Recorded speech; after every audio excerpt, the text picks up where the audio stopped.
Uma mãe viúva com 3 filhas viu um milionário deixar um cobertor impecável em um beco. Quando ela foi pegar o cobertor para suas filhas, ficou desesperada com o que viu. Algo estava se mexendo dentro. Antes de começarmos essa história emocionante, deixe aqui abaixo nos comentários de que cidade você está assistindo e um curtir no vídeo para continuar acompanhando.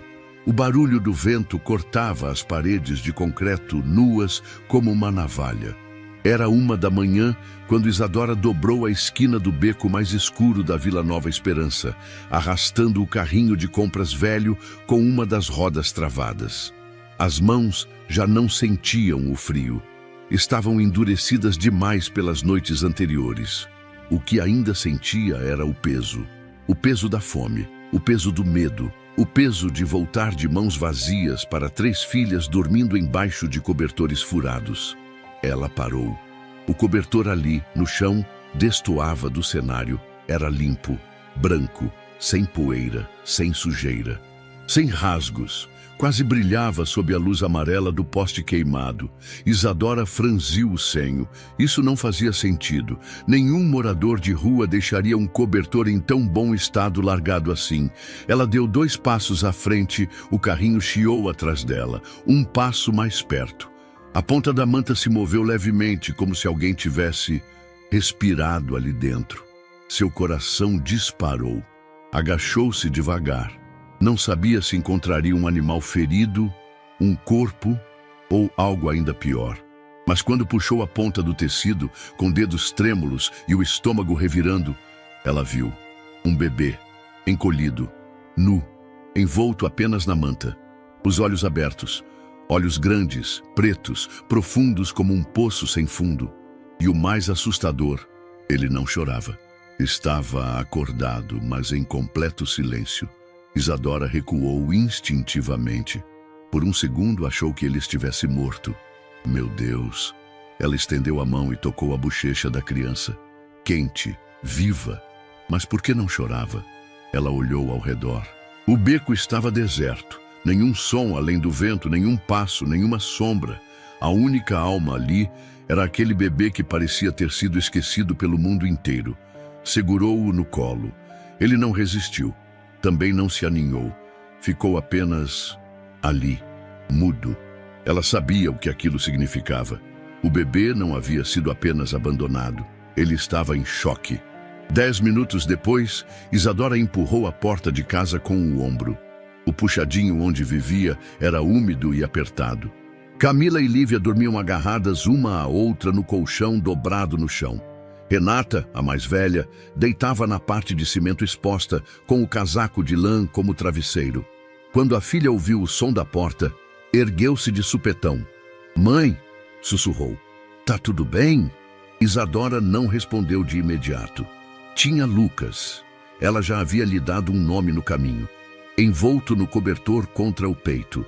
O menino não dormia, não chorava, apenas observava. Renata acendeu a lanterna do celular e iluminou o bebê. O choque foi imediato. "Quem é esse?" "Eu encontrei, no beco da travessa. Deixaram ele sozinho." A voz de Isadora falhou. "Você pegou um bebê da rua, mãe? Meu Deus, isso pode ser crime. E se acharem que foi a gente que... Ele ia morrer lá." Cortou firme. Estava gelado, não tinha mais ninguém e ele não emite um som, nada. Tá como vazio. Renata se calou, olhando fixamente para o bebê. E agora? Silêncio. Era a pergunta que ninguém sabia responder. O relógio marcava 3h12 quando o primeiro som saiu da boca de Lucas. Mas não foi choro. Foi um ruído seco, como um engasgo abafado. Isadora correu até ele, pensando que estava sufocando. Mas não. Estava tentando vocalizar algo, um som que não conseguia sair direito. Ela o acolheu nos braços. O corpo do menino tremia. Seus olhos pareciam implorar por algo que ele mesmo não sabia explicar. "Tá tudo bem. Você tá seguro agora?" sussurrou. Era a primeira promessa que Isadora fazia a alguém desde que o marido morrera. Na manhã seguinte, a tensão entre as filhas era visível. Não podemos simplesmente agir como se fosse normal, mãe. A polícia pode aparecer, podem tirar ele da gente, podem tirar a gente de você. Renata tentava ser racional, mas o medo se infiltrava por baixo da lógica. Isadora ouviu tudo em silêncio. Preparava água quente em uma panela velha para tentar limpar Lucas. O menino, ainda em silêncio, observava cada movimento dela. Ele não tem para onde ir, respondeu. E eu não tenho como deixar ele ir. Na segunda noite, Renata se aproximou com uma descoberta. Mãe, eu achei isso, disse, mostrando a pulseira plástica quase imperceptível no tornozelo de Lucas. Havia um número de identificação. Isso é de hospital, não é? É, e olha isso. Ela virou a pulseira. HPR privado, UTI, 3/12. Isadora ficou sem ar. Ele veio de um hospital particular? Renata assentiu. E isso não faz o menor sentido. Bebês de hospital particular não aparecem sozinhos em um beco.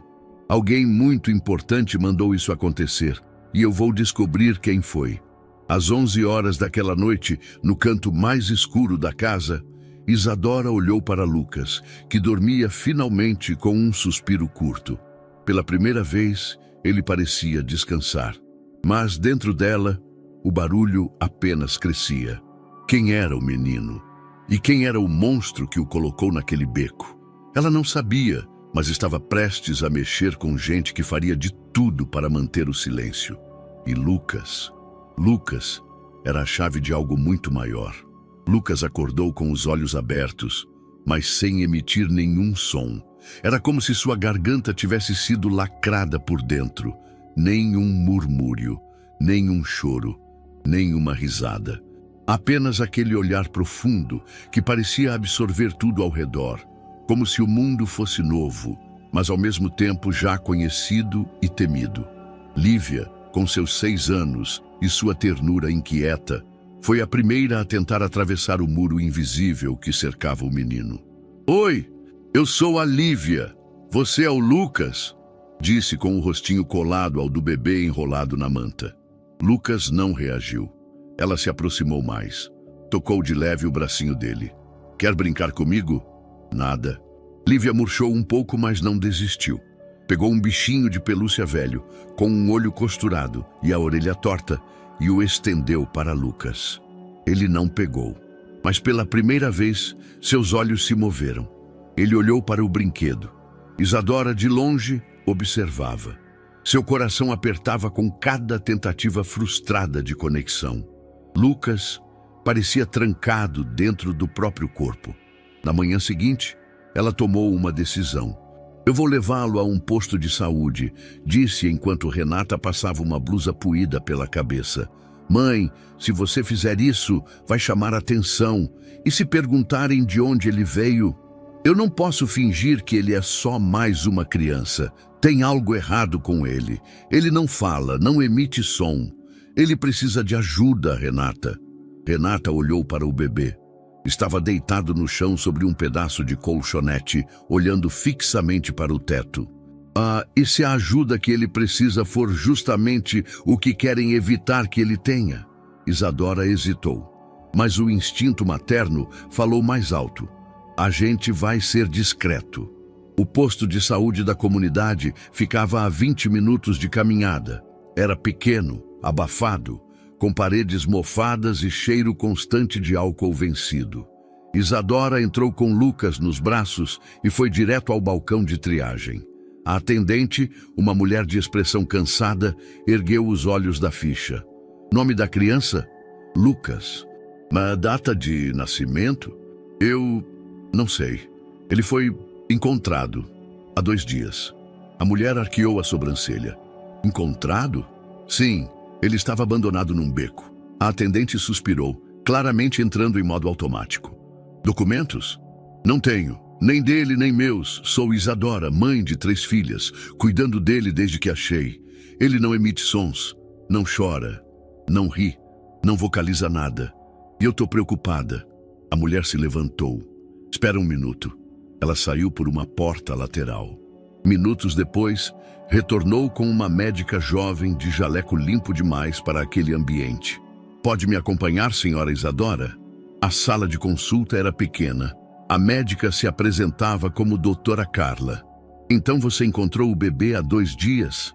Isadora assentiu. Ele não fala, não chora, não emite som algum. Olha, reage, mas é como se a voz dele tivesse sido arrancada.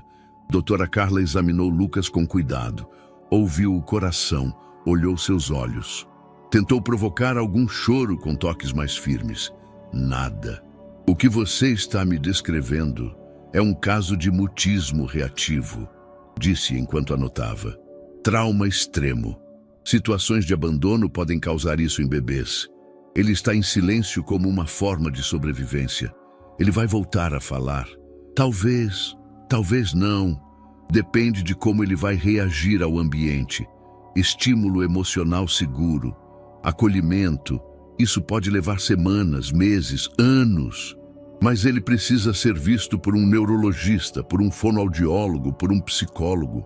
Eu não tenho dinheiro para isso. A médica fechou a ficha devagar. Eu vou te dar um encaminhamento, mas aviso logo, sem documentos, sem CPF, sem certidão, eles não vão atender. E se você insistir, pode acabar atraindo a atenção da assistência social. Isadora engoliu em seco. Entendi.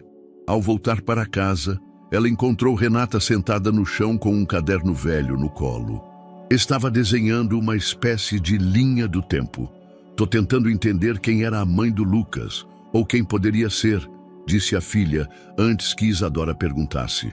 Alguém o teve, em algum lugar, e alguém o deixou ali, limpo, com cobertor bom, sem sinal de violência. Isso tem dedo de gente rica, mãe. Tem coisa encoberta nisso. Isadora se sentou no colchão. A médica falou que ele está assim por trauma, que parou de vocalizar porque ficou com medo do mundo. É tipo um silêncio de proteção. Renata parou. Então a gente vai precisar fazer barulho por ele. As dificuldades começaram a aparecer já no 3º dia. Lucas não dormia direito à noite. Tinha espasmos de madrugada. Gritava em silêncio. O corpo tremia, a boca abria, mas nenhum som saía. Isadora acordava de hora em hora para acalmá-lo. Camila teve uma crise de ciúmes. Agora só fala com o Lucas. E a gente? Lívia tentou consolar a irmã. Ele é pequeno, precisa mais da mamãe. Eu também sou pequeno. O ambiente começava a ficar tenso. A comida já não dava. O leite estava acabando. As doações da ONG local não incluíam fórmula infantil. Isadora tentou amamentar Lucas por reflexo, mas seu leite havia secado anos antes. Ele rejeitou qualquer tentativa com colher. Parecia só aceitar mamadeiras, como se já estivesse habituado a elas. Renata improvisou uma, usando uma garrafa com tampa furada. Lucas aceitou. Em uma noite particularmente gelada, enquanto as filhas dormiam e Lucas descansava no colo de Isadora, ela se pegou olhando fixamente para ele. O que fizeram com você, meu filho? Não esperava resposta. Mas naquele instante, Lucas levantou o olhar, encarou-a e pela primeira vez estendeu a mão. Isadora deixou a lágrima escorrer. Era o primeiro gesto espontâneo que ele fazia desde que fora encontrado. Tá tudo bem. Você tá aqui agora. Na semana seguinte o tempo fechou, literalmente. Chuva intensa, goteiras no teto, energia cortada. Isadora tentou aquecer água no fogão a lenha improvisado. Renata saiu em busca de ajuda, voltando com uma sacola de alimentos doados por uma mulher da igreja local. Disse que ouviu falar do bebê que não chora. Como? As histórias andam, mãe, sempre andam. Isadora sentiu um arrepio. Se a comunidade já sabia, talvez outras pessoas soubessem também, inclusive quem o abandonou. Certa tarde, Renata chegou da escola com uma expressão preocupada. Mãe, acho que alguém está perguntando da gente. Como assim? Um cara parou na porta da escola. Mostrou uma foto minha pro vigia. Perguntou se eu era sua filha. Ele não quis dizer quem era. Isadora sentiu o estômago despencar, olhou para Lucas, ainda mudo. mas mais alerta, como se sentisse tudo. Naquela noite, a casa trancou janelas e fechaduras improvisadas. O mundo lá fora começava a se mover. E o silêncio de Lucas, agora, parecia estar gritando por proteção. Renata lavava o rosto no balde de água fria, quando, de repente, algo pulsou em sua memória. A pulseira no tornozelo de Lucas. Tinha visto no primeiro dia, mas na correria, na urgência de salvar e acolher, ignorou o que aquilo poderia significar. Agora, com tudo o que sabiam, com o silêncio do bebê ainda ecoando na casa, aquilo ganhava um novo peso. HPR privado. Ela se sentou no chão, o coração acelerado. O nome do hospital, o número de registro, a data, tudo estava ali o tempo todo. "Mãe, posso usar o computador da escola?" perguntou, entrando rápido na sala. "Acho que preciso tentar uma coisa." "Vai, mas não fale com ninguém", respondeu Isadora com a voz tensa. "Eu sei." Renata chegou à escola no primeiro horário, os olhos vidrados em tudo ao redor. Assim que teve acesso ao laboratório de informática, correu para um computador antigo, ainda funcionando. Digitou no Google: Hospital Particular Neonatal São Paulo. O primeiro resultado era de um hospital de luxo na Zona Sul, referência em nascimentos de alto risco, com uma ala neonatal premiada. No site oficial, procurou por convênios, por áreas para profissionais da saúde. Na aba Consulta Interna de Registros, viu um campo de identificação por número. Digitou a sequência da pulseira. Erro, acesso restrito, frustração. Mas ela não desistiu. Rolou a página e encontrou um link. Notícias e premiações da equipe médica.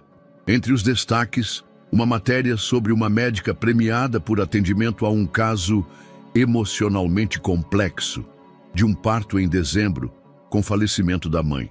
Data da pulseira, 3 de dezembro. Renata prendeu a respiração. Naquela tarde, contou tudo para Isadora. É o mesmo hospital. A médica falou publicamente sobre um parto de risco em dezembro. A mãe morreu e o bebê sumiu. Você acha que é o Lucas? Mãe, faz sentido demais. Ele tem a pulseira. A data bate. O hospital é de luxo. Isso não foi acidente. Isadora ficou em silêncio. O rosto duro, mas o olhar era medo. Se isso for verdade, estamos lidando com gente poderosa. Sim. E se esconderam o nascimento, talvez tenham motivos maiores. Naquela noite, enquanto Lucas dormia encolhido no colchonete, Isadora se aproximou. Passou os dedos no cabelo fino dele. Um bebê tão pequeno e tão silencioso. Quem faria isso com você, meu anjo? Lucas se mexeu, mas continuou dormindo. 2 dias depois, Renata voltou ao computador. Dessa vez, com uma abordagem diferente. Buscou por registros de óbitos em dezembro. Vasculhou redes sociais, postagens de luto, blogs pequenos e então encontrou um post simples com poucos comentários. Hoje me despeço da minha prima Clara, jovem demais, morreu dando à luz. Disseram que o bebê não resistiu, que Deus a acolha. O coração de Renata disparou. A foto mostrava uma jovem de cerca de 20 e poucos anos, morena, sorridente, parecia alguém comum. Nos comentários, um chamou a atenção. Isso foi um erro. Ela não merecia morrer daquele jeito. Nem o que fizeram com o bebê. Renata clicou no perfil. Rafaela dos Santos Moura. Perfil fechado. Mas na bio, técnica de enfermagem. Google, pesquisa rápida. Ex-funcionária de hospital particular de luxo. Renata levou a descoberta para casa. Essa Rafaela pode saber tudo. E se ela for cúmplice? Ou testemunha? Isadora segurava Lucas no colo. Ele brincava com os dedos dela, ainda sem emitir som algum. Mas seus olhos pareciam entender. Manda uma mensagem, disse a mãe. Mas com cuidado. Renata criou uma conta anônima. Enviou. Oi, desculpa a invasão. Preciso falar com você sobre o bebê da Clara. A resposta veio horas depois. Quem é você? Como sabe disso? Ele está vivo. Eu estou com ele, mas precisamos conversar, por favor. Demorou. Me encontra amanhã. Só você. E não conte a ninguém. Na manhã seguinte, a praça marcada estava quase vazia. Renata chegou antes da hora. Usava capuz e manteve a cabeça baixa. Rafaela era mais velha do que imaginava. Cabelos presos, moletom surrado, olhos fundos. É verdade? Ele está vivo? Renata assentiu, mostrou uma foto de Lucas no celular. Não fala, não chora, mas está bem, acolhido. Rafaela engoliu em seco. Eu tentei impedir, mas o pai dele é poderoso. Não quis assumir. Disse que a imagem dele não podia ser manchada. A Clara morreu no parto. Ele apareceu, mandou resolver, sumir com o bebê. Eu saí do hospital semanas depois. Quem é ele? Arthur. Arthur Soares.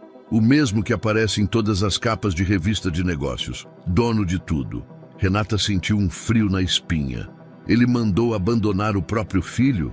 Sim, como se fosse lixo, mas com discrição. Ele não queria risco. Um carro deixou o bebê. Escolheram um lugar que parecia abandono natural. Renata ficou em silêncio. Por que está me contando isso agora? Porque eu não consegui viver em paz desde então. Em casa, Isadora ouviu tudo, imóvel.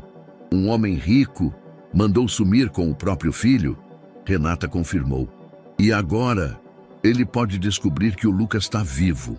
Isadora apertou o menino no peito. Ele a encarava, como sempre. Mas pela primeira vez, ela teve a sensação de que ele entendia. Como se, em silêncio, dissesse: eu sei. O mundo lá fora era hostil. Mas ali, naquele pequeno lar improvisado, a verdade começava a romper o silêncio. A televisão antiga da vizinha do lado esquerdo era quase um alarme comunitário. Bastava alguém aumentar o volume para que todos nas casas ao redor soubessem que havia notícia quente. Naquela manhã de sábado, o som da vinheta de um telejornal local ecoou pelas paredes de alvenaria crua e Isadora, exausta da madrugada difícil com Lucas, mal prestou atenção. Até que ouviu o nome. Arthur Soares, empresário do setor imobiliário, será homenageado hoje em um evento beneficente. Ela travou. O nome soou como um eco desconfortável. Levantou-se devagar, com Lucas no colo, e espiou pela janela. A TV da vizinha estava virada para fora, como sempre. Na tela, um homem de meia idade, terno escuro impecável, cabelo cuidadosamente penteado, distribuía sorrisos enquanto descia de um carro de luxo. O rosto era forte, a expressão controlada, olhos frios, falsamente gentis. Uma narração acompanhava. Arthur é um dos nomes mais influentes do mercado imobiliário da capital. Além de comandar um império empresarial, o empresário é conhecido por suas ações sociais e filantrópicas. Isadora sentiu o estômago revirar. A mão apertou instintivamente o corpo de Lucas contra o peito. O bebê abriu os olhos, encarando a tela com atenção estranha. Não era possível que ele reconhecesse, mas havia algo na tensão do pequeno corpo que a fez estremecer. Era ele, tinha certeza. O homem que Rafaela mencionou. O pai biológico de Lucas, aquele que ordenou que o bebê fosse sumido do mundo. É esse! Isadora quase gritou, entrando em casa com passos rápidos. É esse o homem! Renata largou o que fazia. Quem? O da TV. Arthur, o tal empresário. Ele é o pai do Lucas. Tem certeza? Absoluta. Renata pegou o celular. Pesquisou rápido. Arthur Soares, empresário. Uma enxurrada de resultados, matérias, eventos, participações em fóruns de negócios, palestras, prêmios. Fotos em família, mas sempre com sócios, jamais com esposa ou filhos. Ele está em todo lugar. Olha isso. Renata girava a tela. Tem um perfil de imagem perfeita. Homem de família, mas discreto. Tem alguma coisa errada aí. Nos dias seguintes, Renata se aprofundou. Virou detetive informal. Buscou por postagens antigas, nomes relacionados a Arthur. Vasculhou perfis de jovens que poderiam ter sido funcionárias, modelos de eventos, estudantes de publicidade, qualquer pista de uma relação não oficial. Foi assim que chegou a Clara. O nome surgiu em uma postagem de 2 anos atrás, feita por uma colega de curso técnico de Clara. Lembra quando ela disse que estava ficando com um homem importante? E deu no que deu. Renata clicou no perfil. A foto era da mesma moça do obituário, Clara. Explorando mais fundo, encontrou uma postagem antiga de pouco antes da morte. Uma foto dela de costas, em frente a uma cobertura luxuosa. A legenda dizia: "Alguns segredos não cabem em palavras." Nos comentários, alguém perguntava: "É dele?" Ela respondeu apenas com um emoji de coração partido. Renata capturou tudo, voltou à pesquisa, digitou no Google: Clara, estudante publicidade, Arthur, empresário. Achou um post de fórum antigo, datado de 1 ano e meio antes, em que uma usuária anônima dizia: "O empresário da Zona Sul tem fama de se envolver com estagiárias novas. Uma, inclusive, ficou grávida e sumiu. Ninguém sabe se o bebê nasceu ou não." Renata respirava cada vez mais rápido. Clara, Lucas, Arthur. As peças estavam quase todas ali. Mãe, é ela. É a Clara, a mãe do Lucas. Ela conheceu o Arthur quando era estagiária numa agência que prestava serviço para ele. Ficaram juntos em segredo. Ela engravidou, ele escondeu. E quando ela morreu, ele fez tudo desaparecer. Isadora se sentou no chão. Estava sem palavras, as mãos no rosto, os olhos marejados. Lucas estava deitado no colchão ao lado, brincando com os dedos dos pés. Parecia cada vez mais presente, mais desperto, mesmo em silêncio. "A gente precisa fazer alguma coisa", disse Renata firme. "Fazer o quê?" A voz de Isadora tremia. "Ele tem dinheiro, influência, tudo. E nós? A gente só tem o Lucas." E a verdade. Naquela tarde, o telefone do centro comunitário tocou. Era Isadora. Pediu para falar com o padre Ernesto, um homem velho que há anos auxiliava famílias da região com cestas básicas, cartas de recomendação e ajuda jurídica em casos extremos. Contou tudo, sem nomes completos, sem detalhes comprometedores, mas o essencial. "O que você acha que devo fazer?" O padre ficou em silêncio por um tempo. "Você me conhece, Isadora. Sabe que acredito na justiça divina. Mas essa criança, ela merece ser protegida. E às vezes, proteger significa denunciar, com sabedoria, com provas e com apoio. E se ele for atrás da gente? Então nós faremos barulho." Na mesma semana, Renata procurou um jornalista local, um jovem de site independente que fazia matérias sobre corrupção e casos esquecidos. Pediu para conversar fora do expediente. Levaram uma cópia das imagens, das postagens, do print da pulseira, das mensagens de Rafaela. "Isso é sério demais", disse ele, visivelmente abalado. "Mas se for verdade, pode derrubar muita coisa. Você publica? Se eu tiver mais uma confirmação, sim. Mas saibam que, depois disso, vocês não vão mais ter paz." Isadora ficou em silêncio. Olhou para Lucas no colo. O menino segurava seu dedo com força. "Ele merece uma vida com verdade, nem que a gente tenha que enfrentar o mundo." Nos dias seguintes, a tensão cresceu. Um carro preto passou 2 vezes na rua. A diretora da escola perguntou por que Renata estava tão nervosa. O leite de Lucas acabou. E a ONG que doava alimentos disse que não poderia mais ajudar naquele mês. Tudo parecia se fechando, mas Renata mantinha os olhos no horizonte. Sabia que, em breve, o mundo inteiro veria o rosto de Arthur e o que se escondia por trás daquele sorriso de fachada. E Lucas, finalmente, deixaria de ser um segredo. A noite caía com o peso de uma tempestade prestes a se formar. As nuvens escuras empurravam o vento pelas ruas estreitas da comunidade, como se anunciassem que algo estava por vir. Isadora não dormia. Lucas, deitado em seu peito, respirava devagar, envolto em silêncio, mas ela não conseguia fechar os olhos. As imagens daquele rosto na TV, o homem de terno, os sorrisos falsos, os aplausos, a perseguiam. Arthur Soares. Agora ele tinha nome, rosto, posição e poder. Muito poder.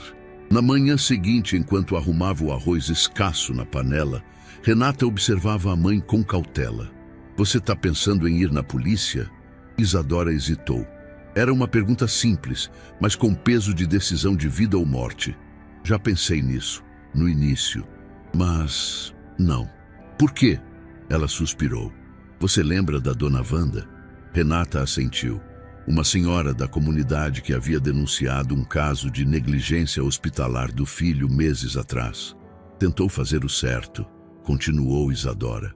Mo foi na delegacia, fez boletim, procurou a defensoria. Acabaram dizendo que ela inventou tudo. Pegaram os outros filhos dela. Disseram que era desequilibrada e ela sumiu. Renata engoliu seco. Entendi. A polícia não protege gente como a gente. Protege quem tem sobrenome e advogado. Ficaram em silêncio por um instante. A gente vai ter que descobrir a verdade sozinha. Dias depois, enquanto caminhava até a feira da igreja, Isadora encontrou Dona Teresa, uma senhora que vendia chá de boldo e sabugueiro e sabia de tudo o que se passava no bairro. Fiquei sabendo do neném novo, disse com um sorriso leve. Nem sei como soube, respondeu Isadora meio desconfiada. Eu escuto. Escuto mais do que falo. E escutei que você andou atrás de informações. De uma tal Clara. Isadora arregalou os olhos. Eu conheci ela, continuou Teresa. Menina educada. Trabalhou como estagiária num escritório de contabilidade que atendia empresas grandes. Falava de um namorado secreto. Ficou grávida. Depois sumiu. Meses depois, ouvi que morreu no parto, mas ninguém viu o bebê. Isadora sentiu um frio percorrer a espinha. Você conhece alguém que tenha visto o parto? Teresa coçou o queixo. Só a Vera, enfermeira aposentada, trabalhava num hospital particular desses chiques. Disse que largou tudo depois de uma história esquisita que viu. Ficou traumatizada. Você pode me levar até ela? Vera morava em um sobrado pequeno, distante da comunidade, numa rua sem saída. Era uma mulher de pouco mais de 50 anos, com olhos fundos e voz pausada, como quem já viu demais. Me disseram que você presenciou algo, começou Isadora sentada em sua sala. Vera respirou fundo. Eu trabalhava na ala neonatal de um hospital de luxo. A gente recebia partos de risco, mães com dinheiro e segredos. Vi muita coisa, mas teve um dia, um caso, que me fez largar tudo. Isadora esperou. Era uma moça jovem, Clara. Chegou desacompanhada. Estava em trabalho de parto prematuro. Disseram que o pai da criança chegaria, mas nunca chegou. Ela teve complicações, hemorragia. Fizemos tudo o que podíamos, mas ela não resistiu. Isadora segurou as lágrimas. E o bebê? Nasceu com vida. Chorei quando ouvi o primeiro choro, mas foi breve. Logo levaram ele embora. Um homem chegou, poderoso, carro blindado, gravata fina. Tinha segurança. Conversou com a direção. Depois disso, nada mais foi dito. Como assim? Sumiram com a ficha. O bebê não teve registro. Foi como se não tivesse existido. Eu perguntei. Insisti, mas mandaram eu calar a boca. Disseram que ele seria entregue para adoção, em sigilo. Nunca vi mais nada. Pedi demissão. Isadora agora chorava. Eu encontrei esse bebê, no beco, sozinho, silencioso. Vera abaixou o olhar. Então, ele sobreviveu. Sim, e agora está comigo. Vera olhou fundo nos olhos de Isadora. Proteja ele, porque quem foi capaz de fazer aquilo é capaz de muito mais.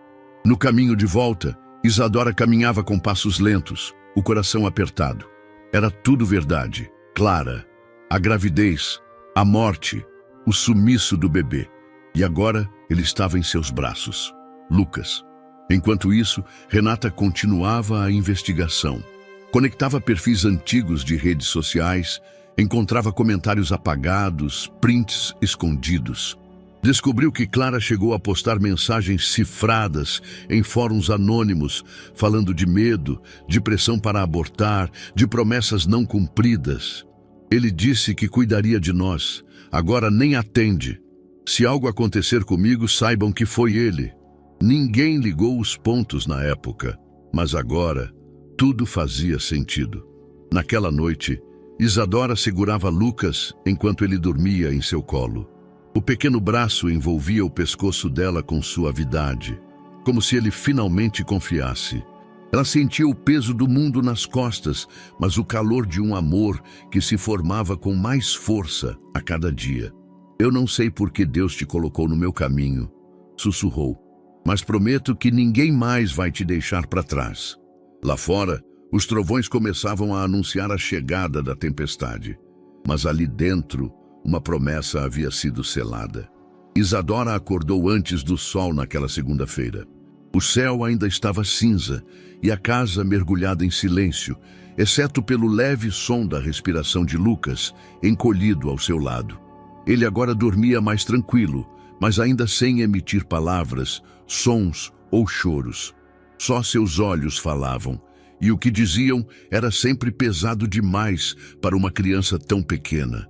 Ela se levantou devagar, pegou um casaco puído, amarrou o cabelo e sentou-se à beira da cama.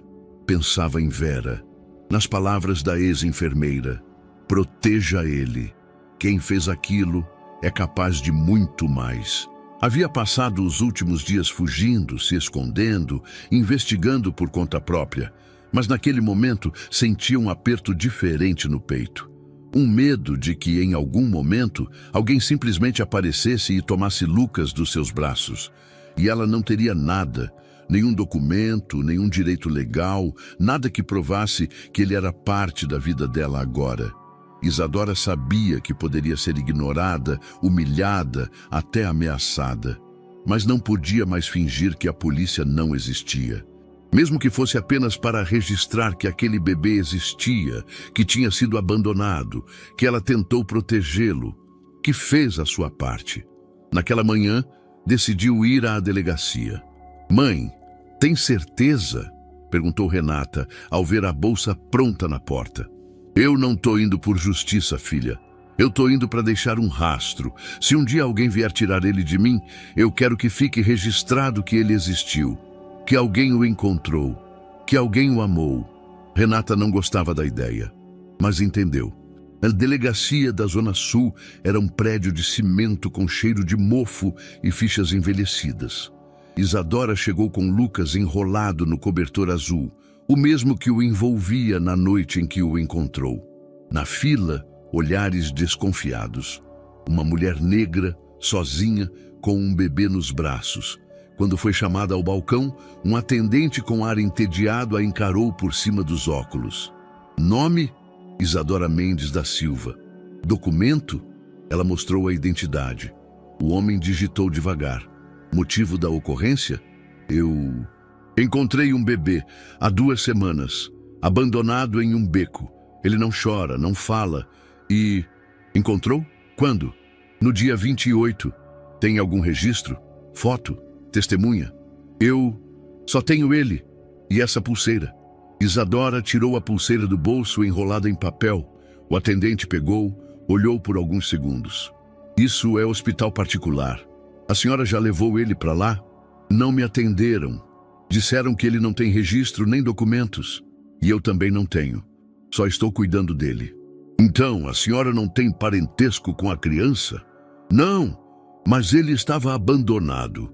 Eu não ia deixar ele morrer. O homem franziu a testa. Digitou mais algumas coisas. Depois se levantou e foi até uma sala nos fundos. 10 minutos se passaram. Quando voltou, trouxe outra mulher junto, de terno escuro, cabelos bem presos, olhar firme. Sou da assistência jurídica da delegacia, disse ela, direta. A senhora está registrando abandono de incapaz? Sim. Eu acho. Eu só quero que ele tenha algum registro, que alguém saiba que ele existe. A senhora tem certeza de que encontrou ele na rua? Isadora arregalou os olhos. O quê? Há casos em que pessoas tentam registrar como abandono situações que, na verdade, são adoções ilegais, roubos. Isadora sentiu o chão sumir sob os pés. Eu salvei ele. Ele estava sozinho, com frio. Não tinha ninguém. Calma, disse a mulher, agora mais suave. Só estamos tentando entender. O nome da criança? Lucas. E de sobrenome? Não tem. Registro? Nenhum. A mulher anotou algo. Vamos encaminhar para verificação.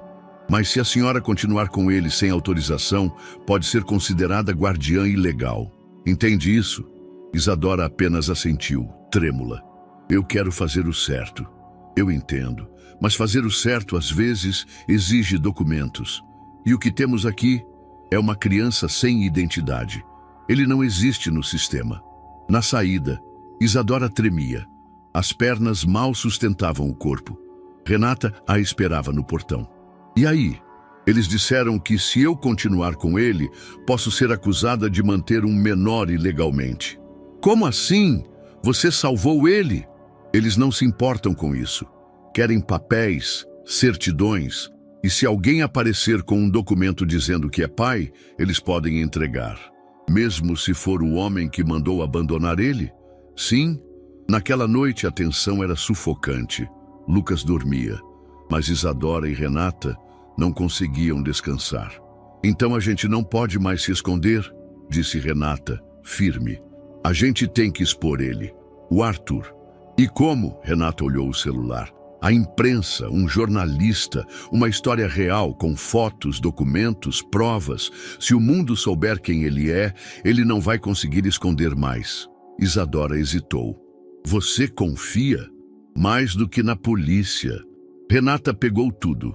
As imagens da pulseira, as mensagens de Rafaela, os prints das postagens antigas de Clara. Montou um pequeno dossiê improvisado em PDF. Mandou para 2 portais de jornalismo independente. E esperou. No dia seguinte, um deles respondeu. Podemos conversar? Isso parece sério e perigoso. Na manhã seguinte, enquanto o bairro ainda despertava, Renata encontrou-se com o repórter em uma padaria. Um homem jovem, de mochila nas costas e olhar atento. Ela contou tudo. Ele gravou em áudio, fez perguntas específicas. Você tem certeza de tudo isso? Tenho. Minha mãe encontrou o bebê. Ele estava sozinho. E esse homem, o pai, mandou sumirem com ele. Isso não é teoria. É fato. E isso pode virar um escândalo, mas vai ter repercussão. Eu sei. E represália. A gente não tem mais medo. Naquela tarde, Isadora preparava uma sopa rala quando Renata chegou e disse: vai sair, a matéria, em 2 dias. Isadora se virou, lenta. O que você escreveu? A verdade, sem exagero, sem nome completo do Lucas, só o necessário, mas com tudo o que temos. E se ele vier atrás da gente? A gente já vive se escondendo. Pelo menos agora vai ter gente do nosso lado. Naquela noite, Lucas deu um passo diferente. Enquanto brincava com um pedaço de pano no chão, largou o objeto e engatinhou em direção a Renata. Tocou sua mão e sorriu. Foi o primeiro sorriso desde que chegou. Era como se, de alguma forma, soubesse que algo estava mudando, que a verdade estava vindo. E o silêncio começava a se romper. Na manhã em que a matéria saiu, o bairro acordou diferente. As nuvens ainda cobriam o céu da Vila Nova Esperança, mas havia uma movimentação incomum nas calçadas, sussurros entre vizinhos, celulares nas mãos, olhares rápidos em direção à casa de Isadora, como se algo que sempre esteve escondido agora tivesse luz própria e estivesse sendo observado por todos. Renata foi a primeira a perceber. Mãe! Saiu. Ela entrou na sala com o celular tremendo nas mãos. Isadora segurava Lucas no colo, balançando-o lentamente. O menino, atento como sempre, parecia sentir que algo estava prestes a acontecer. Renata abriu o link. O título da reportagem estampava letras fortes, sem rodeios.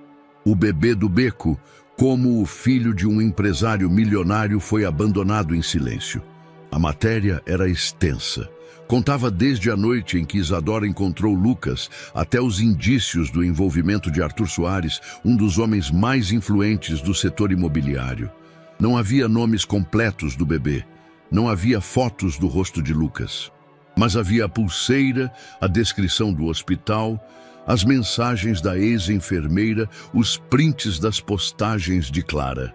Tudo estava lá, exposto, com riqueza de detalhes e uma linguagem emocional que tocava qualquer um que lesse.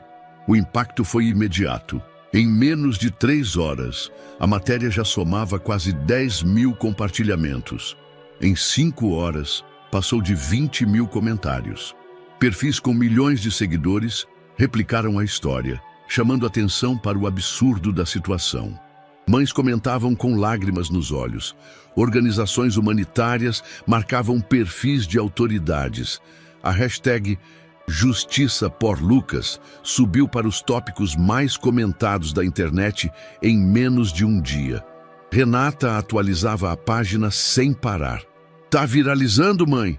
O Brasil tá lendo sobre ele, sobre você? Isadora não sabia o que sentir. Alívio, medo, gratidão, receio. Tudo se misturava. Mas no fundo, havia algo que não sentia há muito tempo. Força. Lucas, sentado no colchão, com um brinquedo improvisado de garrafa plástica, olhava o ambiente com um leve sorriso nos lábios. O segundo, desde que chegou. Como se soubesse que o mundo, enfim, começava a ouvir sua história. No dia seguinte, vieram as primeiras reações públicas. Arthur Soares, em nota oficial publicada no site de sua empresa e nos maiores jornais do país, declarou: a matéria veiculada por veículos sensacionalistas trata-se de conteúdo falso, difamatório e irresponsável. Jamais tive qualquer envolvimento com os fatos citados. Tomarei todas as medidas legais cabíveis. Mas o estrago já estava feito. Centenas de pessoas começaram a cavar ainda mais fundo. Uma rede de investigadores digitais, ativistas, jornalistas independentes e influenciadores começou a repostar imagens, vídeos antigos, cruzar informações. Uma foto antiga surgiu, Clara, grávida, em um evento fechado de Arthur, ao fundo. A legenda da postagem original dizia: A Noite da Surpresa. Outro post da época, escrito por um funcionário anônimo da empresa, dizia: ele enlouqueceu quando descobriu, mandou sumir com tudo, e todos fingem que não viram. O silêncio, outrora seguro, agora era perigoso para quem insistia em mantê-lo. Enquanto isso, na pequena casa da Vila Nova Esperança, a vida se tornava uma mistura de refúgio e tensão. Vizinhos começaram a deixar doações na porta. Leite, fraldas, roupas.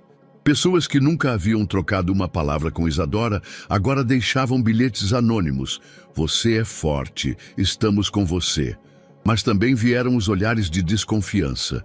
Os cochichos. A ronda da polícia passou 2 vezes na mesma manhã. Uma van preta estacionou por mais de 20 minutos do outro lado da rua. Ninguém desceu. Isadora ficou em alerta. Eles vão tentar calar a gente, disse Renata certa. Mas agora já é tarde. E se ele nos processar? Que processe. A verdade está aí. E tem gente demais vendo tudo. 2 dias após a publicação, o jornalista que escreveu a matéria ligou. Isadora, me desculpa pela exposição, mas você precisa saber.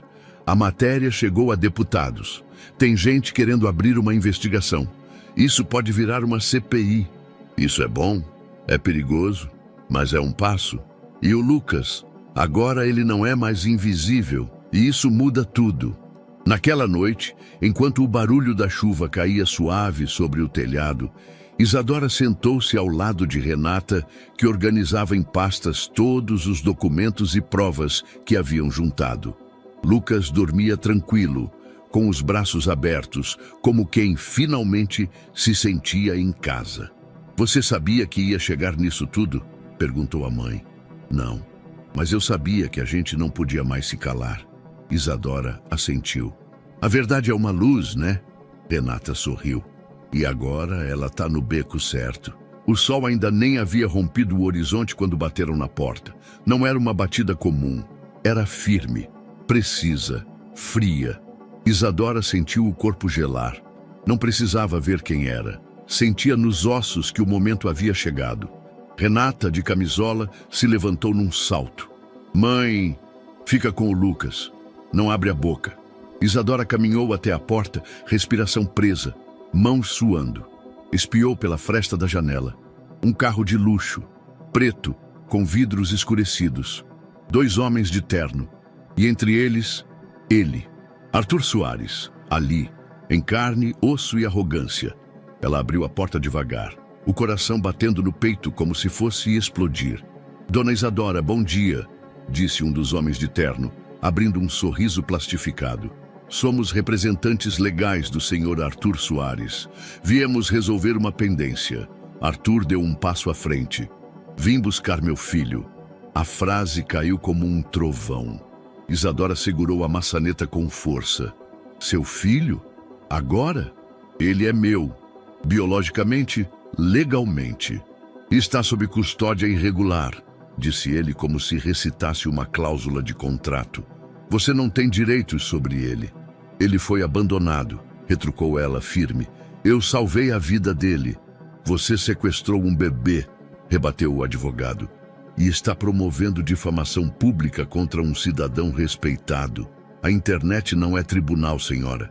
Isadora sentiu o estômago virar. Eu o encontrei em um beco, enrolado num cobertor, sozinho, gelado, mudo. Nenhuma criança se deixa assim por engano. Arthur não respondeu, apenas olhou para ela com desdém. Devolva a criança, disse seco. Não. Então vamos fazer do jeito difícil. O advogado tirou um envelope do bolso. Está sendo notificada. A partir de agora, qualquer resistência será tratada como obstrução. E você poderá responder criminalmente. Façam o que quiserem, disse Isadora, com os olhos cheios de raiva. Mas ele não sai daqui com vocês. Arthur encarou-a por um instante. Depois virou-se. Vocês têm até amanhã. Assim que eles foram embora, Isadora trancou a porta com todas as trancas improvisadas. Lucas começou a chorar, ou pelo menos tentou. Um som fraco, sufocado, saiu de sua garganta. Renata correu até ele. Ele sentiu. Ele sempre sente, disse Isadora. O que vamos fazer? A gente vai fugir. Isadora pegou o pouco dinheiro que tinha escondido numa lata de arroz. Separou roupas, documentos, mamadeiras. Pegou Lucas no colo e chamou as filhas. Vão com poucas coisas, só o necessário. Para onde vamos? Para onde ninguém nos conheça. 2 horas depois, estavam na rodoviária. Isadora ligou de um telefone público para uma amiga de juventude, Salete. As duas não se falavam há anos, mas ela era a única em quem podia pensar naquele momento.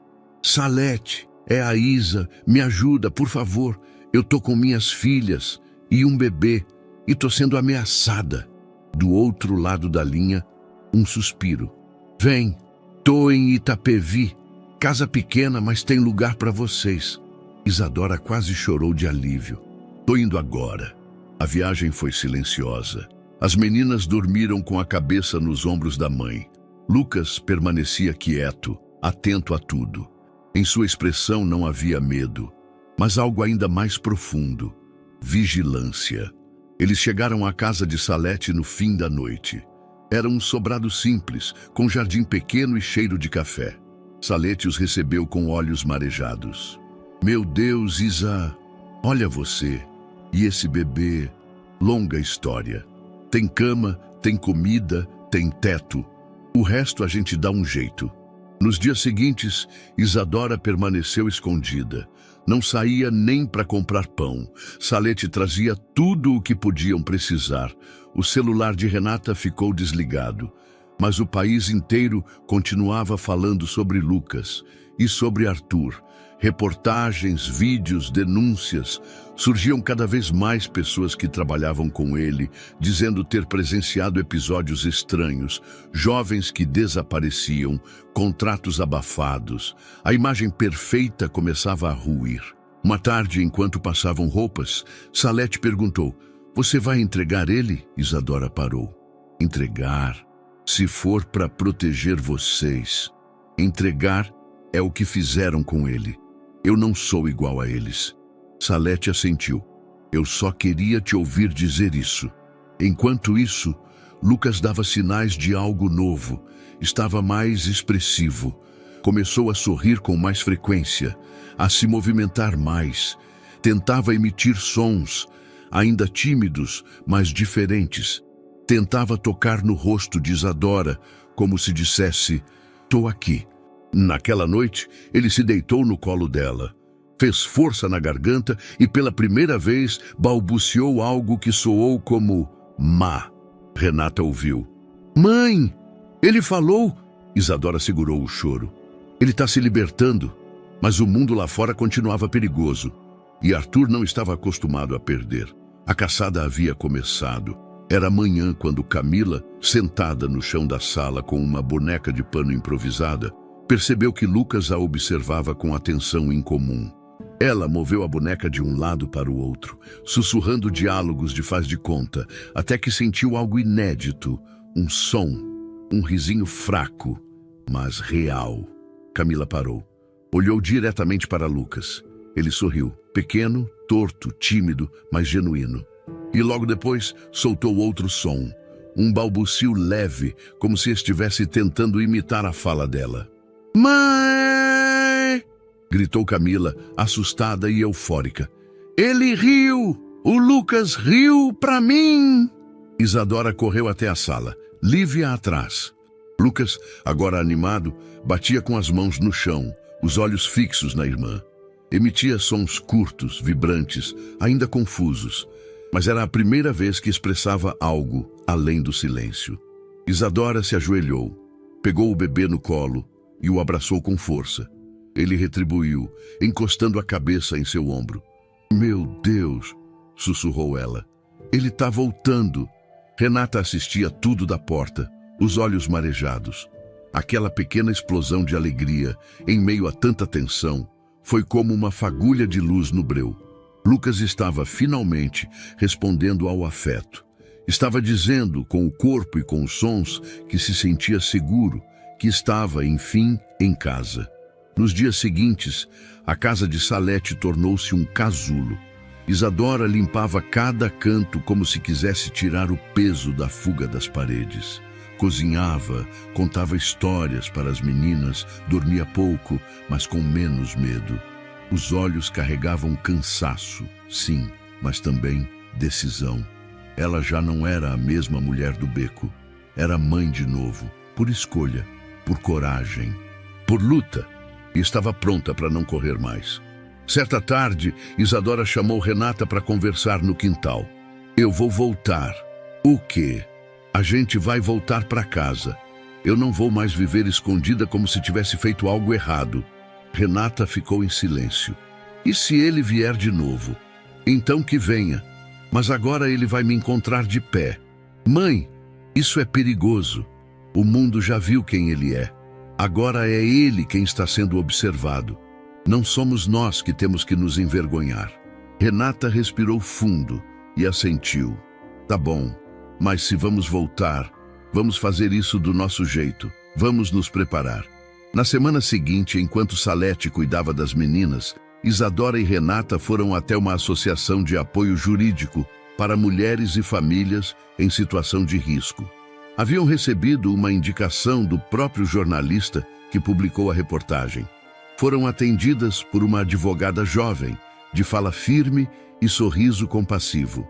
"O caso de vocês chegou até nós", disse ela. "Temos especialistas trabalhando para garantir proteção à família. A imprensa nos ajudou, mas agora é hora de formalizar isso tudo, com documentos, com processo. O que a gente precisa fazer? Reunir tudo, todas as provas, e lutar pela guarda do Lucas." Isadora apertou o peito. "Mesmo sem certidão dele, a situação dele é grave. Mas o abandono foi comprovado. E o fato de vocês terem cuidado dele até agora pesa muito. Se não for na justiça comum, vamos para a vara da infância." Ele precisa ser reconhecido como uma vida que vale, e você como a mulher que o salvou. Na volta, Isadora caminhava com passos mais firmes. Não era mais apenas sobre proteger Lucas, era sobre garantir que ele nunca mais fosse tratado como invisível. A gente vai lutar, filho, e você vai crescer sabendo que valeu a pena. Lucas, no colo, sorria mais. Murmurava sílabas desconexas. E pela primeira vez, quando Isadora disse mamãe, ele tocou seu rosto e tentou repetir má. Ela quase caiu de joelhos. Renata, inspirada pela força da mãe, recomeçou a estudar os caminhos legais. Estava determinada a entender cada detalhe do processo. Queria ser útil, queria estar preparada. Eu vou ajudar a escrever a petição com a advogada, disse. Quero garantir que nenhuma parte da história dele seja esquecida. Você tem um dom, filha, respondeu Isadora orgulhosa. Usa isso para proteger o irmão de vocês. Camila e Lívia também se uniram de forma espontânea. Camila ensinava Lucas a bater palmas. Lívia lia histórias com ele no colo, mesmo sem saber todas as palavras. A casa havia se tornado uma trincheira de afeto. Antes de voltar para a antiga casa, Isadora escreveu uma carta a Salete. Você nos devolveu o chão, a coragem e a certeza de que laços de verdade não precisam de sangue, só de presença. Obrigada por ser nossa família quando estávamos sozinhas. Salete chorou ao ler. E quando se despediram, abraçou Lucas com força e disse, quando você falar direitinho, quero ouvir um tiaçá. De volta à comunidade, o retorno foi silencioso, mas não passou despercebido. Alguns vizinhos as acolheram com sorrisos, outros apenas observavam. A casa estava empoeirada, mas intacta. As trancas haviam sido trocadas. A ONG local, sabendo do caso, havia reforçado a porta e deixado uma cesta básica na sala. Isadora respirou fundo. É aqui, de novo, mas agora com força. Naquela noite, as 4 crianças dormiram juntas. Riram até tarde. Lucas deitou-se no centro, cercado pelas irmãs. Camila dormiu com a mãozinha dele na sua. Lívia com o braço sobre sua barriga. Isadora ficou na porta, observando. Lágrimas caíam silenciosas, mas eram de um tipo diferente. Não eram de desespero, eram de reconstrução. Ela sabia que a batalha ainda viria. Mas agora não lutaria mais com medo, lutaria com amor, e dessa vez, para vencer. O dia da audiência chegou com o céu nublado, como se o tempo soubesse o que estava por vir. Isadora acordou cedo, vestiu Lucas com a melhor roupinha que tinha, uma camisa azul com botão quebrado e uma calça de moletom doada. Prendeu o cabelo em um coque firme, o rosto limpo, os olhos firmes por fora, mas trêmulos por dentro. Renata imprimiu todos os documentos, as imagens da pulseira, os prints, os relatórios da ONG, o contato com a ex-enfermeira. A advogada revisou tudo 3 vezes. Elas estavam prontas, pelo menos achavam que estavam. Na entrada do fórum, o contraste era gritante. De um lado, Isadora, com o olhar cansado, carregando nos braços o menino que havia salvo do esquecimento. Do outro, Arthur Soares, terno sob medida, sorriso frio, ao lado de 2 advogados engravatados, um assistente e um segurança particular. Os olhos dele passaram por Isadora como se ela fosse invisível. Um incômodo passageiro, uma pedra no sapato. A audiência correu em uma sala fechada.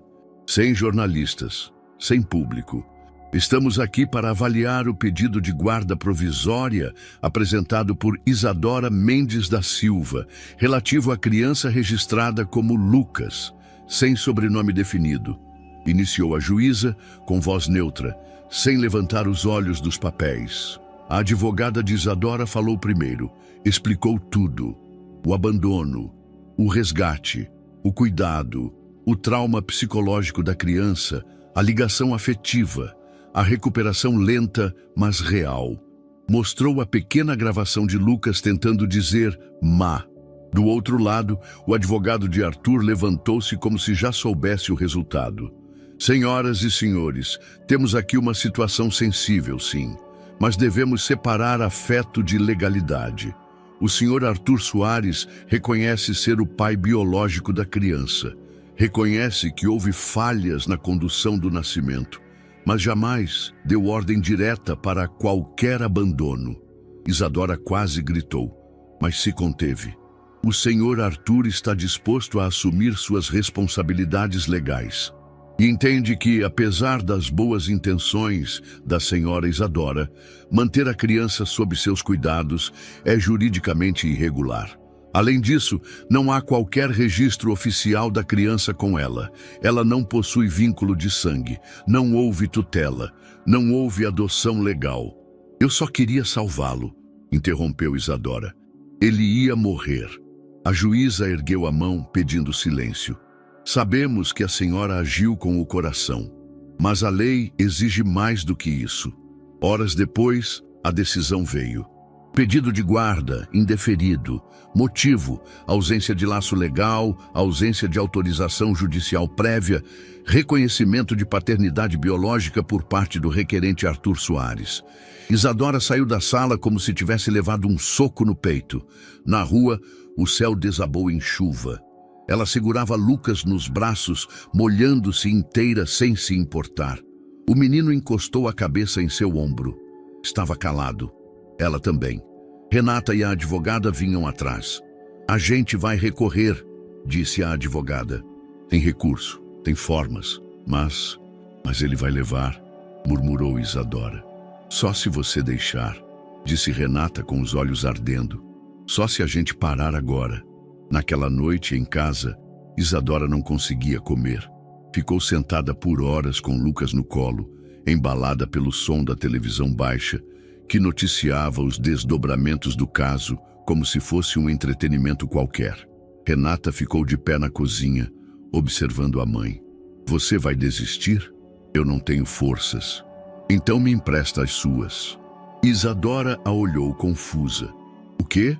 Eu vou encontrar provas. Verdadeiras, incontestáveis. Ele não vai escapar dessa. Filha, ele não vai tirar o Lucas de nós. No dia seguinte, Renata começou sua própria missão. Não contou à mãe todos os passos. Só disse que precisava fazer isso sozinha. Pegou uma mochila com celular, carregador, caderno, caneta e partiu. Ela não era policial, nem jornalista, nem advogada, mas era irmã de Lucas. E isso bastava. No caminho até a Zona Sul, onde ficava o antigo hospital, pensava em tudo que já tinham descoberto. A pulseira, o depoimento da ex-enfermeira, as postagens apagadas de Clara, os prints dos comentários antigos. Mas precisava de algo mais concreto. Algo assinado, registrado, irrefutável. Precisava de um documento, um nome, um protocolo ou algo que envolvesse dinheiro. Seu plano era simples, ainda que arriscado: voltar ao hospital. Fingir estar procurando informações sobre o nascimento de um bebê, falar o nome Clara, ver se algum sistema apontava algo e torcer para alguém lembrar. Na recepção, uma mulher jovem perguntou: nome da paciente? Clara. Não sei o sobrenome, mas ela deu à luz aqui no início de dezembro, ano passado. Desculpa, sem nome completo não localizamos. Renata hesitou e arriscou. Ela morreu no parto. A mulher parou por um segundo. Um momento. Ela saiu. Voltou minutos depois com outra atendente. Como você soube disso? Sou parente. A família quer encontrar o bebê. Olha, eu não posso falar nada oficialmente, mas me liga depois do meu turno. Anota aqui. Ela passou um número de celular e piscou. Naquela noite, Renata ligou. A mulher do hospital falou com cautela. Eu não posso confirmar nada, mas houve uma Clara, sim, e uma ficha que sumiu. Sumiu? Foi apagada, da noite para o dia, mas uma coisa sobrou. O quê? O recibo de um pagamento, alto, em dinheiro, assinado com o nome de um funcionário, um dos que cuidava dos ajustes da casa, um tal de Rogério. Você tem isso? Tenho. Escaneei tudo antes de sair. Fiquei com medo. Pode me mandar? Te mando. Mas cuidado. Se esse nome cair errado, você pode se meter em problema sério. Eu só quero proteger meu irmão. O arquivo chegou por e-mail meia hora depois. Lá estava o nome de Clara, a data, 3 de dezembro, a menção ao parto e um pagamento feito diretamente à administração com pedido de exclusão de dados, por motivos de sigilo familiar. Assinado Rogério Vasconcelos, com carimbo oficial do hospital. Renata tremeu. Era isso, o nome que poderia mudar tudo. Ela voltou para casa ainda de madrugada. Encontrou a mãe acordada, de pé na cozinha, olhando pela janela. Onde você estava? Renata mostrou o celular. O nome dele é Rogério, e ele foi pago para apagar tudo, mas deixou rastros. Agora a gente tem prova. Isadora cobriu a boca com as mãos. Filha, não acabou. A gente só estava começando. O amanhecer era de céu limpo, mas o ar parecia pesado. Renata não dormira direito. Havia passado a madrugada relendo o documento enviado pela funcionária do hospital. O recibo de pagamento assinado por Rogério Vasconcelos era mais do que uma pista. Era uma artéria pulsante da verdade. Um nome, um valor, uma ação concreta. Mas ela sabia que ainda não era o bastante. Era hora de voltar a procurar Vera, a ex-enfermeira. Com o apoio da advogada da associação, Renata conseguiu marcar um novo encontro. Vera estava relutante. O caso tinha tomado proporções nacionais. As ameaças contra quem falava haviam começado a circular de forma velada. Telefonemas estranhos, mensagens anônimas. Mas Renata foi direta. Eu tenho um documento, um recibo, assinado por um funcionário. O que falta é a sua voz. É a verdade saindo da sua boca para o país inteiro ouvir. Vera hesitou. Você sabe o que isso significa? Sei. Mas a senhora também sabe o que fizeram com aquela criança? Ele é meu irmão. Ele tem nome, rosto, riso. Ele merece justiça. Silêncio. Depois de um longo suspiro, Vera assentiu. Me dá o gravador. Sentadas na varanda da casa simples de Vera, Renata ligou a gravação do celular. A voz dela era calma, clara. Pode falar quando quiser. Vera respirou fundo, cruzou as mãos sobre o colo e começou. No dia 3 de dezembro do ano passado, entrei de plantão no turno da noite. Recebemos uma gestante jovem, Clara. Foi levada direto ao centro cirúrgico. Estava sozinha. Disseram que o pai da criança não viria, mas que era alguém muito influente. Clara teve uma hemorragia severa. Morreu após o parto. O bebê nasceu com vida. Chorou. Estava bem. Pausa. Horas depois, um homem entrou com 2 seguranças. Falou diretamente com a direção. Ouvi um dos médicos chamá-lo de Dr. Soares. A ordem foi clara. A criança não podia existir. Os dados foram apagados. A certidão de nascimento nunca foi emitida. O corpo da mãe foi liberado rapidamente para a família e o bebê sumiu. Outra pausa. Dias depois, vi Rogério Vasconcelos, do setor administrativo, sair com um envelope. Ele dizia que o problema foi resolvido. Depois disso, fui afastada, sem aviso, sem motivo. Renata estava imóvel. O celular gravava cada palavra. O senhor Arthur Soares mandou apagar o bebê e todos colaboraram com isso. No dia seguinte, Renata reuniu tudo. A gravação de Vera, o recibo de pagamento, os prints de mensagens antigas de Clara, que ela havia resgatado com a ajuda de um amigo da escola, especializado em recuperar dados de contas antigas. Entre as mensagens, 2 se destacavam. Clara, desesperada.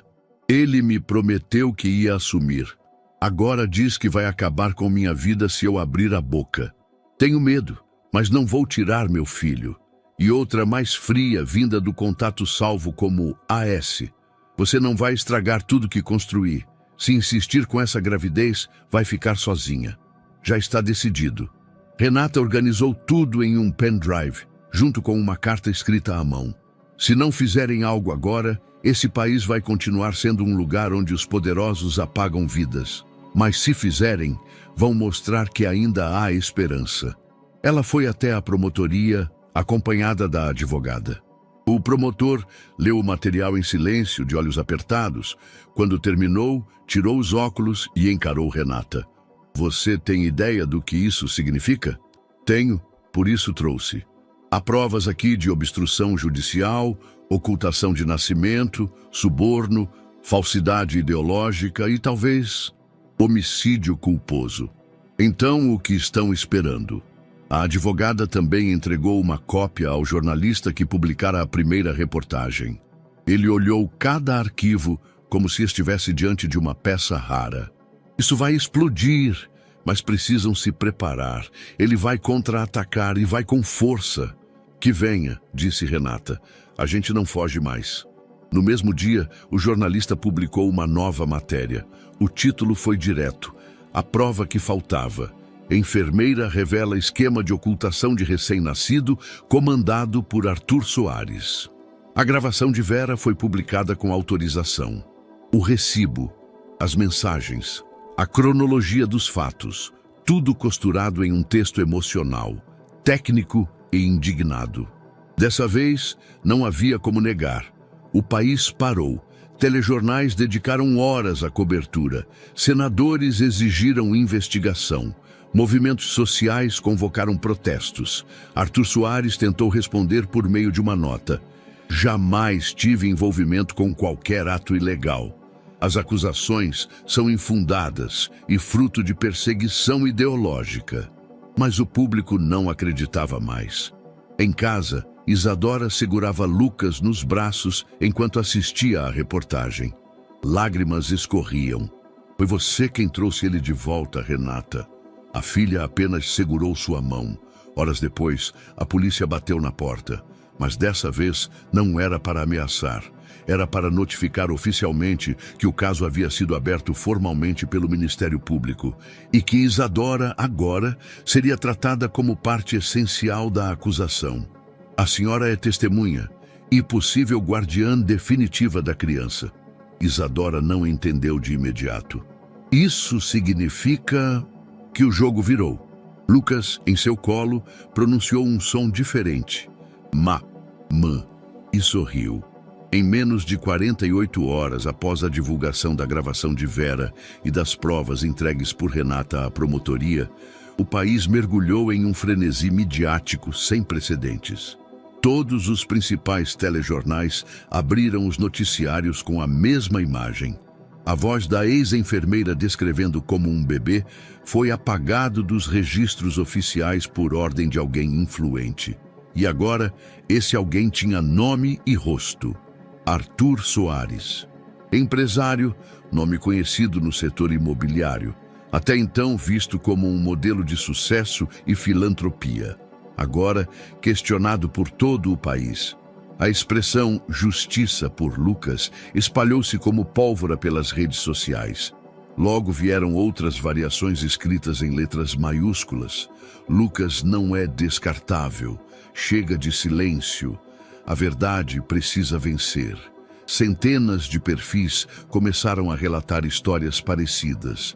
Jovens mães abandonadas, bebês sumidos, ordens veladas, negligência social. O público passou a ver em Lucas não só um bebê salvo, mas um símbolo do que muitos já haviam sofrido em silêncio. Isadora assistia à comoção com Lucas no colo. Pela primeira vez, não era ela quem tinha que se explicar. Agora o outro lado precisava se justificar. Protestos começaram a surgir. Na frente da sede da empresa de Arthur, manifestantes exibiam faixas com frases como "Nenhuma criança é erro", "Mães não esquecem" e "Não ao apagamento da vida". Um grupo de mulheres colocou um berço vazio diante da entrada principal.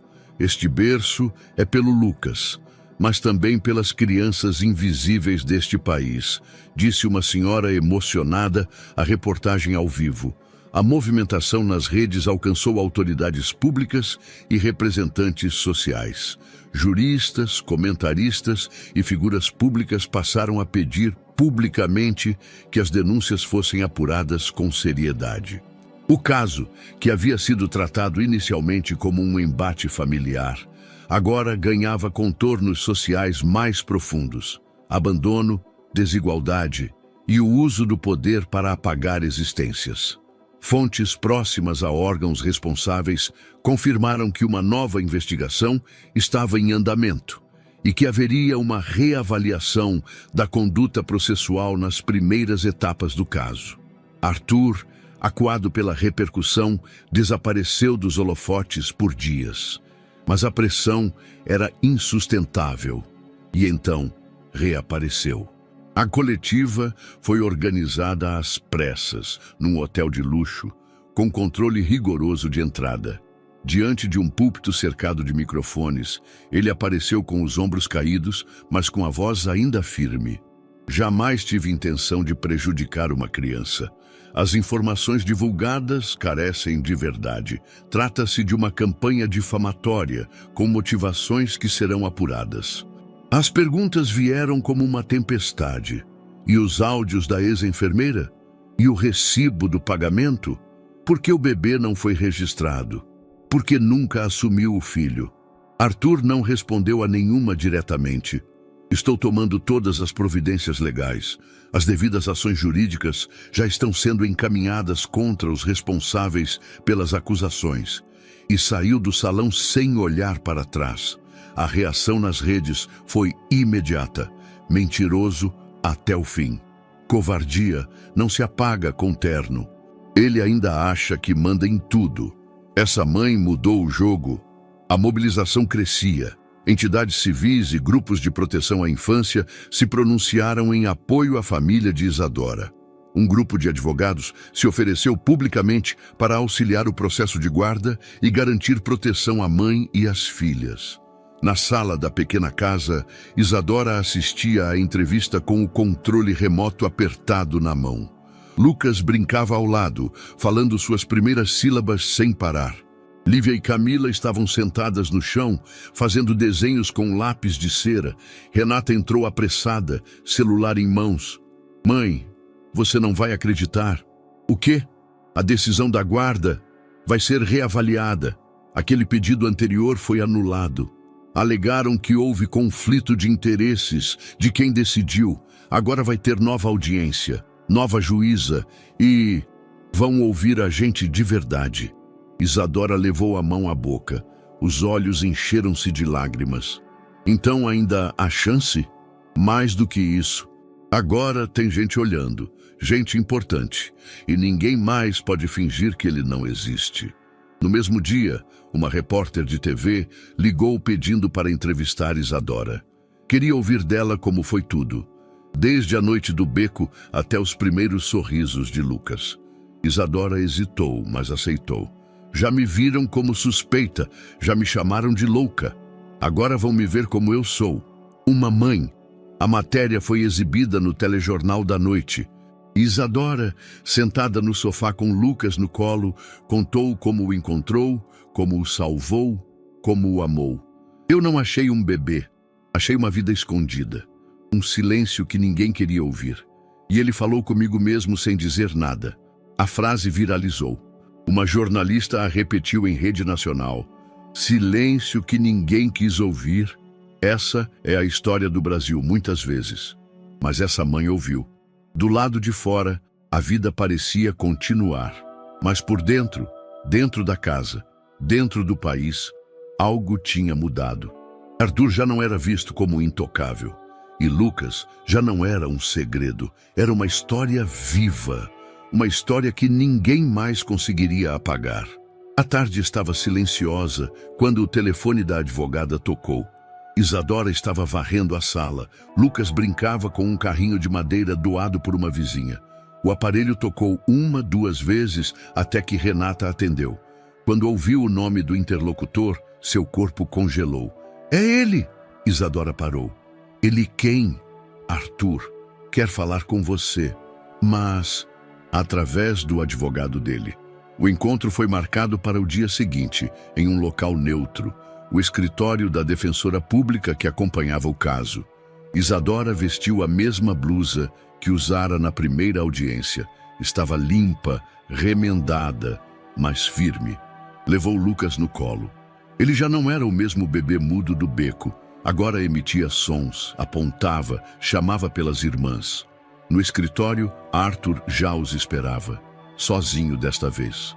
Sem terno, sem seguranças. Apenas com o rosto cansado e uma pasta preta sobre a mesa. Isadora entrou com a cabeça erguida. O que quer? Ele olhou para Lucas por alguns segundos. Havia algo estranho no olhar. Não era remorso, era desgaste. Um homem encurralado tentando controlar o que não podia mais esconder. Vim propor um acordo. Diga logo. Cortou Isadora sem paciência. Ele abriu a pasta. Estou disposto a transferir um valor significativo para você e sua família. A quantia é suficiente para viverem confortavelmente por muitos anos. Sem problemas, sem mídia, sem escândalo. Tudo será feito com sigilo. Isadora não respondeu. Em troca, o processo para a guarda é encerrado. E o menino volta comigo. Silêncio absoluto. Lucas, no colo de Isadora, apenas olhava. Seus olhos negros pareciam mais antigos que o tempo. Isadora segurou a mãozinha dele com força. Dinheiro não me compra, disse ela com a voz serena. Eu não te devo nada, mas você deve muito ao seu próprio filho. Eu posso garantir o futuro dele. O que você quer garantir é o seu nome. Arthur suspirou, pela primeira vez parecendo vulnerável. Ele é meu filho. Não, ele é filho de quem não fugiu, de quem ficou, de quem ouviu o silêncio dele dia após dia e não desistiu. Arthur tentou interromper. Não! Ela ergueu a voz. Eu aceito conversar, mas só se for com a justiça envolvida, com a lei olhando, com testemunhas e com Lucas protegido, não comprado. A advogada que assistia à cena em silêncio interveio. Se há um interesse legítimo do Sr. Arthur em buscar acordo legal, ele pode ser proposto na audiência de reavaliação de guarda, mas sem imposições, sem segredo e com base na verdade, não em cifras. Arthur permaneceu em silêncio. Depois recolheu a pasta, sem responder. Saiu da sala sem olhar para trás. No caminho de volta para casa, Isadora chorou baixinho no ônibus, com Lucas no colo. Não era tristeza. Era a libertação de anos de silêncio engolido. Você vai ter o que merece, meu filho, sussurrou. Lucas, calmo, encostou a cabeça no ombro dela. E de repente, falou. Mamãe. Isadora parou de respirar por um segundo. Olhou para ele. Os olhos do bebê brilhavam. Mamãe, repetiu.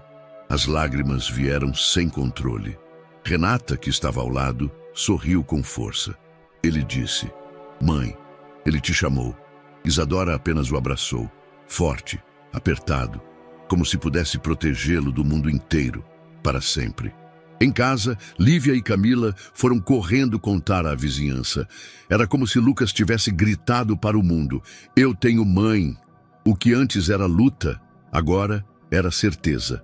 A certeza de que Lucas não era mais um bebê abandonado, era um filho amado. Um filho que sabia exatamente quem era sua mãe. A audiência estava marcada para as 9 da manhã, mas Isadora chegou com quase 1 hora de antecedência. Vestia uma roupa simples, mas com firmeza no olhar. Lucas, agora mais ativo, andava agarrado à barra de sua saia. Renata, Camila e Lívia vinham logo atrás, alinhadas, orgulhosas. A pequena família parecia maior naquele dia. Dessa vez, a sala era outra.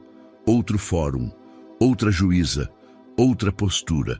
A juíza, uma mulher de olhar sereno e voz firme, pediu que todos se sentassem. Estamos aqui para reavaliar o pedido de guarda da criança identificada como Lucas, a partir de novos elementos e depoimentos obtidos desde a última análise, disse, com tranquilidade. A advogada de Isadora apresentou os novos documentos. A gravação da ex-enfermeira Vera, as provas do pagamento feito para apagar registros, as mensagens resgatadas de Clara, o histórico de cuidado, vínculo afetivo, testemunhos da comunidade e da própria criança. A criança reconhece Isadora como figura materna. Tem vínculo com as irmãs. Progrediu emocionalmente e verbalmente desde que foi acolhido. O abandono inicial é incontestável, e os vínculos afetivos construídos não devem ser ignorados, disse a defensora. Do outro lado, Arthur não compareceu. Apenas seu advogado, que tentou uma defesa neutra, sem força. Meu cliente reconhece os fatos e não se opõe ao bem-estar da criança. Deixa à justiça a decisão mais adequada. A juíza fez uma pausa. O nome mãe foi dado com o coração, disse. E isso tem peso. Naquele mesmo dia, por volta das 15 horas, a decisão saiu. Guarda legal e definitiva concedida a Isadora Mendes da Silva. O documento foi entregue em mãos. A juíza apertou a de Isadora com gentileza. O Estado falhou com você, senhora Isadora, mas hoje ele tenta corrigir parte disso. Isadora não conseguiu conter o choro. Renata abraçou a mãe. Camila pulava no corredor. Lívia dava voltas com Lucas no colo, como se ele tivesse acabado de nascer, de novo. Com o novo status legal, outras portas começaram a se abrir. A ONG, que acompanhava o caso, intermediou um processo de indenização extrajudicial. Arthur, pressionado pela opinião pública e pelo temor de mais exposição, concordou com o pagamento. Não era apenas sobre dinheiro. Era sobre reconhecer que uma mulher pobre, sem diploma, sem sobrenome, tinha vencido, com verdade, com afeto e com coragem. A quantia foi usada com sabedoria. Meses depois, a mudança aconteceu. A nova casa não era luxuosa, mas era limpa, segura, espaçosa. Tinha janelas grandes, um pequeno quintal e quartos separados para as crianças. Pela primeira vez, cada filha tinha um espaço só seu. E Lucas, um berço ao lado da cama da mãe, com móveis montados por amigos da ONG. Renata ganhou uma bolsa para continuar os estudos. Camila voltou a frequentar o reforço escolar. Lívia se inscreveu em uma escolinha de música comunitária. Isadora conseguiu um emprego em uma cooperativa de produção de marmitas caseiras, salário digno, carga horária justa, ambiente respeitoso. A vida não ficou fácil, mas ficou possível. E mais do que isso, ficou leve. Numa tarde de sol, enquanto regava as plantas do quintal, Isadora viu Renata e Camila ensinando Lucas a andar de bicicleta sem rodinhas. Lívia cantava uma música inventada na varanda, com as mãos sujas de tinta. Isadora sorriu. É isso, murmurou. Lucas, do outro lado do quintal, largou a bicicleta e correu em direção a ela. Mamãe! Ela o pegou no colo e o girou no ar. Você me escolheu, né? Lucas deu uma risada gostosa. Daquelas que fazem a gente esquecer qualquer inverno que tenha passado. Mais tarde, à mesa do jantar, com pratos simples e risadas fartas, Isadora levantou o copo com suco de laranja e disse: A nossa família, que não foi feita de sangue, mas de verdade. Renata completou. E de coragem, Lívia. E de histórias, Camila. E de amor. Lucas, por fim, ergueu o copinho de plástico, imitando todos. E de mamãe. O riso veio junto com as lágrimas. A vida agora era deles. O céu daquela manhã era de um azul tão limpo que parecia novo. O tipo de céu que aparece depois de uma tempestade longa, como se o mundo tivesse, enfim, lavado a alma. Na calçada, em frente à escola comunitária, um grupo de crianças se reunia em torno de uma mesa de madeira. Sobre ela, pedaços de tecidos coloridos, agulhas sem ponta, linhas, botões. Uma campanha de inverno organizada pelos moradores. Um cobertor, um gesto, para aquecer crianças em situação de rua. Entre elas estava Lucas. Com 7 anos incompletos e um sorriso largo, ele ajudava Lívia a alinhar 2 pedaços de flanela. Os dedos pequenos seguravam com cuidado, como se o tecido fosse algo sagrado. Esse vai ficar bonito, disse ele com os olhos brilhando. Lívia assentiu, toda orgulhosa do irmão. Vamos fazer igual ao que a mamãe encontrou no beco, só que mais quentinho. Eu gosto de cobertor. E de você? Respondeu Lucas rindo. Lívia riu junto. O som da infância preenchia o ar como uma canção de recomeço. Isadora, do outro lado da rua, observava tudo com o avental sujo de farinha. Tinha saído mais cedo da cooperativa para buscar as crianças, mas ao vê-los ali, parou. Encostou-se a um poste e ficou apenas olhando. A imagem era tão forte quanto um sonho que se realiza devagar. Lucas, o menino que um dia não falava, agora liderava conversas. Lívia, a pequena que chorava por atenção, agora dividia sorrisos. Renata, ali perto, organizava os kits com as mães voluntárias, mais madura, determinada, já com planos para a faculdade de Direito. Camila estava sentada no meio-fio desenhando, o rosto sujo de tinta, os olhos serenos. A casa havia se tornado mundo. O mundo, enfim, havia se tornado lar. Ao final da tarde, Lucas correu até Isadora com o cobertor pronto nos braços. Mamãe, fiz esse com a Lívia, é pro menino da rua, aquele da esquina. Ele treme de noite, lembra? Ela ajoelhou-se e o abraçou forte. Lembro, meu amor, você tem um coração lindo. Lucas recuou um pouco, olhou para ela nos olhos e disse: eu só fiz o que você fez comigo. A frase veio como um raio de luz. Isadora não respondeu. Só o puxou para o peito e fechou os olhos. Ali estava tudo. Todo o caminho, todo o silêncio transformado em som, todo o abandono transformado em cuidado, toda a dor transformada em afeto. À noite, em casa, com a sopa quente sobre a mesa, as crianças riam, trocavam histórias da campanha e dos amigos. Isadora observava em silêncio, mas dessa vez, um silêncio bom. Não aquele da ausência, era o silêncio da paz. Da certeza de que, apesar de tudo, a vida tinha se ajeitado. Lucas pegou o cobertor feito por ele e se enroscou ao lado de Lívia no sofá. Sabe, mamãe, quando eu for grande, quero ter um lugar cheio de cobertores para dar para todo mundo que tiver frio. Ela sorriu. Então você vai ser rico de verdade, igual ao moço? Não, meu amor. Rico de verdade é quem sabe amar. Ele a encarou e disse: igual a você. A câmera da vida se afastava devagar, do sofá com os irmãos abraçados, da cozinha com a panela ainda fervendo, da rua, da vila, da cidade. E naquele beco, onde um dia o silêncio pesou como um mundo inteiro, agora havia luz. Porque o silêncio foi quebrado, transformado em voz, transformado em amor, transformado em presença. E tudo começou com um cobertor. E aí, o que achou da história é emocionante. Deixe sua opinião nos comentários. Adoramos saber o que você achou. Não se esqueça de deixar seu curtir no vídeo para nos apoiar e de se inscrever no canal. Nos vemos na próxima.